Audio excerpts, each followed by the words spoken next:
Persija Jakarta bikin gebrakan mengejutkan di bursa transfer Super League musim ini. Alih-alih memboyong pemain asing mahal dan tenar, Macan Kemayoran justru jauh-jauh mencari bakat asal Brazil. Hasilnya Persija berhasil merekrut deretan pemain dari kasta kedua dan ketiga Liga Brazil. Meski sempat diremehkan, strategi ini terbukti ampuh bikin pasukan Mauricio Souza meraih kemenangan. Filosofi samba racikan Mauricio Souza juga sulit dikalahkan karena nggak cuma mengandalkan skill individu. Bagaimanakah alasan masuk akal Persija Jakarta merekrut banyak pemain Brazil? Cocok dengan iklim sepak bola Indonesia. Liga Indonesia menjadi salah satu destinasi favorit bagi para pemain asal Brazil. Kondisi Indonesia yang sama-sama berada di wilayah Khatulistiwa mirip dengan negeri Samba. Faktor ini bikin pemain asal Brazil lebih mudah beradaptasi dengan cuaca tropis di Indonesia. Alasan ini sempat diungkapkan langsung oleh Stefano Cogura. Ada pemain yang bagus tapi tidak bisa masuk atau bertahan lama di tim besar yang ada di Brazil, sehingga mereka lebih memilih bermain di luar negara Brazil. Salah satunya Indonesia, karena suasana di Brazil mirip dengan Indonesia. Tutur pelatih yang akrab disapa Teko tersebut. Selain Teko, kesamaan mengenai kedua negara ini pernah disinggung oleh Hendro Susilo. Pelatih Malut United ini mengaku persamaan iklim menjadi faktor krusial untuk para pemain asal Brazil. Bukan di Persija dan Malut, rata-rata hampir 70% pemain asing asal Brazil. Artinya mereka memang cocok main di Indonesia. Harga juga masuk dan memang terbukti. Wajar saja jika animo kedatangan bintang negeri Samba ke Liga Indonesia terus meroket. Kuota pemain asing Brazil di Super League musim ini meningkat dari 63 menjadi 66 pemain di musim ini. Jumlah ini setara dengan 38,6% total pemain asing yang mentas di Super League. Persija Jakarta menjadi penyumbang terbanyak dengan punya 10 pemain asal Brazil di dalam skuadnya saat ini. Skill gacor meski direkrut dari Liga Kasta Bawah. Di luar dugaan, ambisi Persija Jakarta meminang pemain Brazil justru dihujat publik tanah air. Gerbong Legiun Samba ini diremehkan karena berasal dari kompetisi kasta bawah. Sebut saja Fabio Colenago dan Alan Cardoso yang sempat bermain di divisi keempat Brazil. Sementara Maxwell Souza juga pernah merumput di kasta ketiga selama 2 musim. Macan Kemayoran sebenarnya juga merekrut bintang Serie A Brazil seperti Bruno Tubarão. Winger 30 tahun ini menghabiskan 4 musim merumput di kasta teratas negeri Samba. Bahkan Bruno sempat membela klub raksasa seperti Vasco da Gama. Namun supporter tim-tim rival justru fokus menghujat rekrutan lainnya sebelum dimulainya kompetisi. Hujatan dari supporter rival langsung ditanggapi dengan pedas oleh Maxwell Souza. Semua kasta kompetisi di Brazil itu susah. Kalau Persija membawa kami ke sini, sudah pasti mereka yakin dengan kualitas kami untuk membantu tim. Benar saja deretan prajurit Samba milik Persija langsung nyetel dan memberikan dampak instan. Salah satunya adalah Alano Brandon yang sudah mengemas 3 gol dari 3 penampilan. Maxwell Souza juga tampil lebih kesetanan lagi dengan 4 gol dari 4 laga. Pemain 30 tahun ini selalu berhasil menjebol gawang lawan di setiap pertandingan Super League musim ini. Performa gacor ini gak lepas dari kecocokan para Legiun Brazil dengan atmosfer Persija. Maxwell sendiri mengaku kepincut dengan visi besar serta proyek ambisius Macan Kemayoran. Saya tahu sepak bola Indonesia bagus, liganya juga kuat.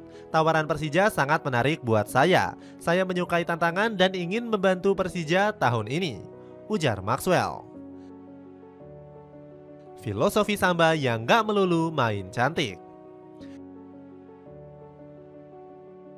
Gacornya filosofi Samba di Persija Jakarta semakin terlihat di Super League musim ini. Macan Kemayoran terus melanjutkan tren positifnya dengan mengalahkan Dewa United. The Banten Warriors sebenarnya jauh lebih diunggulkan dalam laga tersebut. Bermain di kandang, Dewa United tampil ambisius usai memetik kemenangan di laga sebelumnya kontra Persik Kediri. Meski begitu, Persija mampu memberikan perlawanan keras di babak pertama. Buktinya pada menit ke-29, Maxwell berhasil melepaskan tendangan keras yang menjebol gawang Sonny Stevens. Unggulan 0-1 milik Persija di babak pertama bikin Dewa United lebih keluar menyerang. Taktik tersebut akhirnya membuahkan hasil di menit ke-51 lewat Alexis Mesidoro. Namun kebahagiaan Banten Warriors sayangnya hanya bertahan selama 12 menit. Pada menit ke-63 Persija Jakarta berhasil unggul kembali lewat tandukan Van Basti Sousa. Bahkan Macan Kemayoran akhirnya mampu mengunci kemenangan lewat gol Alano di menit ke-93. Kemenangan krusial atas salah satu unggulan juara ini nggak bikin Mauricio Souza besar kepala. Sebaliknya, pelatih asal Brazil ini justru memuji Dewa United sebagai lawan tersulit sejauh ini. Ini adalah pertandingan yang sangat sulit, mungkin secara teknik dan taktik.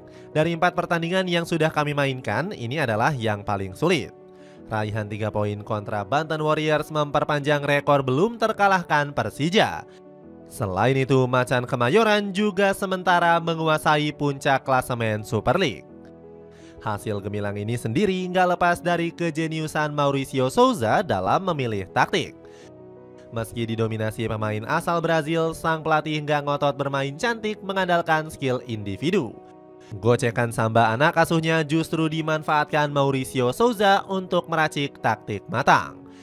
Ex-pelatih Vasco da Gama ini bahkan rela membuang skema main cantik demi meraih 3 poin. Tentu saja kita ingin menunjukkan permainan yang berkualitas. Kita memiliki tim yang berkualitas untuk itu. Namun hal terpenting tanpa ragu adalah kemenangan. Dapatkan kaos pendek bahan lembut 30S cuma 40 ribuan. Buruan check out pakai link di bawah ini. Peluang besar Macan Kemayoran menjadi juara. Performa cantik Persija Jakarta nyatanya sempat dipandang sebelah mata di awal musim. Media Footy Rankings memprediksi Macan Kemayoran bukanlah unggulan juara utama. Klub kebanggaan warga Jakarta ini cuma diberikan peluang 5%. Hitung-hitungan ini 12 kali lipat lebih rendah ketimbang sang rival abadi yakni Persib Bandung. Namun ramalan tersebut langsung dimentahkan anak asuh Mauricio Souza memasuki pekan kedua. Footy Rankings merevisi perhitungannya dengan menaikkan Persija sebagai unggulan ketiga. Lonjakan ini nggak mengherankan jika melihat performa pasukan merah yang lebih konsisten. Hingga pekan keempat Persija terbukti lebih ampuh mengoyak jala gawang lawan. Tercatat mereka telah mengumpulkan 11 gol sekaligus jadi tim paling produktif di Super League. Unggul jauh dari calon juara lainnya yakni Borneo FC yang baru mengemas 5 gol. Sementara itu Persib Bandung selaku unggulan utama dan rival Persija juga masih ketinggalan jauh. Prestasi tersebut merupakan buah dari manajemen yang berupaya merambah kedalaman skuad. Persija diperkuat komposisi per lini yang lebih mewah ketimbang musim lalu.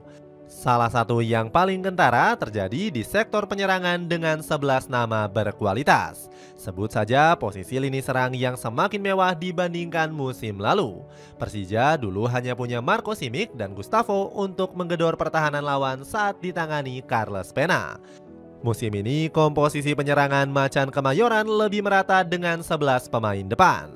Gak heran Gubernur Jakarta Pramono Agung berharap Macan Kemayoran bisa meraih gelar juara. Beragam hal yang dilakukan agar tim ini bisa menjadi yang terbaik. Saya ingin mendapatkan kado. Ketika ulang tahun 500 tahun Jakarta, Persija harus juara, ungkap Gubernur Jakarta tersebut. Dapatkan sweater rugby keren dari Kartex Blanche cuma 90 ribuan aja. Cek link di bawah ini. Dengan kehadiran legion asing Brazil berkualitas, akankah Persija Jakarta mampu merebut kembali gelar juara Super League?